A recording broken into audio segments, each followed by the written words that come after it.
Nisi prej orës 20 protesta e 8 kombëtare e opozitës, e cila nuk kaloi pa tensione megjithse nuk ka patur fjalime si herët e tjera. Pas hedhjes së molotovëve dhe përgjigjes nga ana e policisë me ujë dhe gaz lotësjellës, mbështetësit e opozitës nuk kanë ndaluar së protestuari duke kërkuar që policia të heqë autobotin nga bulevardi dhe të lejojnë mbështetësit e Partisë Demokratike të marshojnë sipas organizimit. Momente tensioni kanë vijuar edhe pasi drejtuesit e lartë të Partisë Demokratike i kanë kërkuar policisë të mos provokojë, ndërsa protestuesit kanë hedhur fishek zjarre në drejtim të policëve. Disa protestues janë konfrontuar dhe fizikisht me forcat e policisë.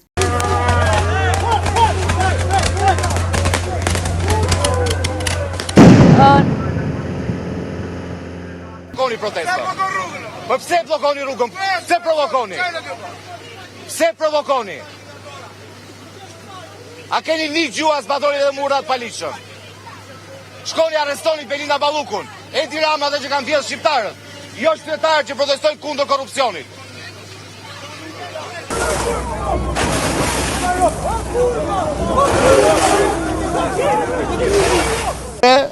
Do përgatitemi për të gjitha format edhe i garantoj që e kanë të humur 100%. Turpe. Kryetari i Partisë Demokratike Sali Berisha ka deklaruar para mediave se protesta ishte paqësore, por policia provokoi duke bllokuar bulevardin Dëshmorët e Kombit. Edi Balluku dhe Lubi Rama vend nuk kanë pa dhënë llogari. Ne po marshonim, ata bllokuan bulevardin, por ne do të përgatitemi për të gjitha format. Turp mbrojnë hajdutët Belinda Balluku dhe Edi Rama, tha Berisha. Mëtej ai shtoi se pas protestës, drejtuesit e lartë të Partisë Demokratike do t'i drejtohen se listë e Partisë Demokratike për të bërë bilancin e marshimit të sotëm para kryeministrisë. Pari një mirënjohje të pakufishme për të gjithë ju që sot këtë ditë shiu, këtë ditë jo të lehtë latë çdo gjë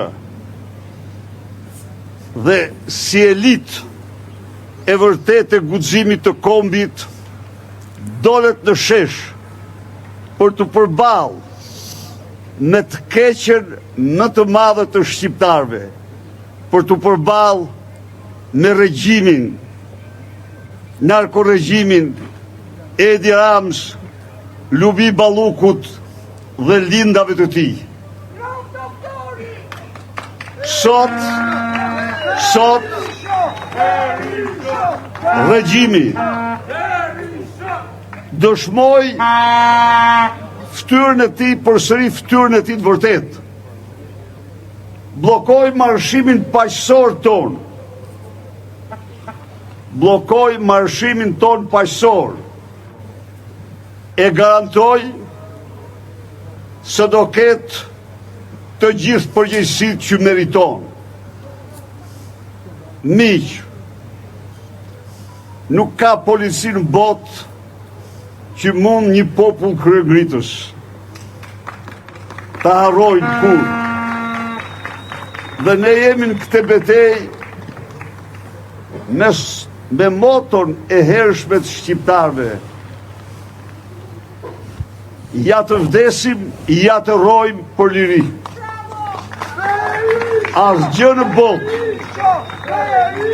në botë s'do mund ta imponojë ne të pranojmë pushtetin e hajdutëve dhe kriminalëve si Edi Rama. Të pranojmë pushtetin e një lubie të vërtet të shqiptarëve. Hajdut që me vjedhjen e pasurive, vjedhjen e fondeve, mjerojnë qindra mijëra shqiptarë, largojnë nga vendi qindra mijëra të tjerë. Ndaj dhe beteja jonë është betejë për çdo qytetar shqiptar. Beteja jonë është betejë për dinjitetin çdo shqiptari. Beteja jonë është betej për të ardhmen e Shqipërisë. Beteja jonë është betej, është kryegritje kundër regjimit më të keq, kundër mafjes më të rrezikshme që Shqipëria ka njohur në tërë historinë e saj.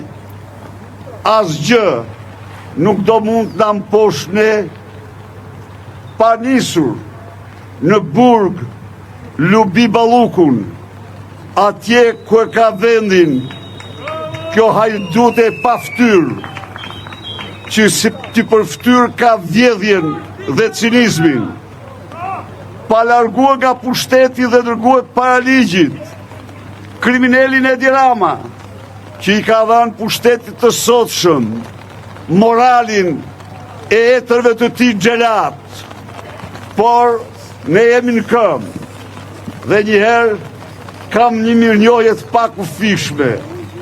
Asgjë s'u dekurajoj ju sot, as terrori i policisë i radhës kaluar, as moti, as dhe propaganda e turpshme e mafjes mediatike që këndon, që mban 24 orë mbi 24 orë, ison e propagandës e Edi Ramës.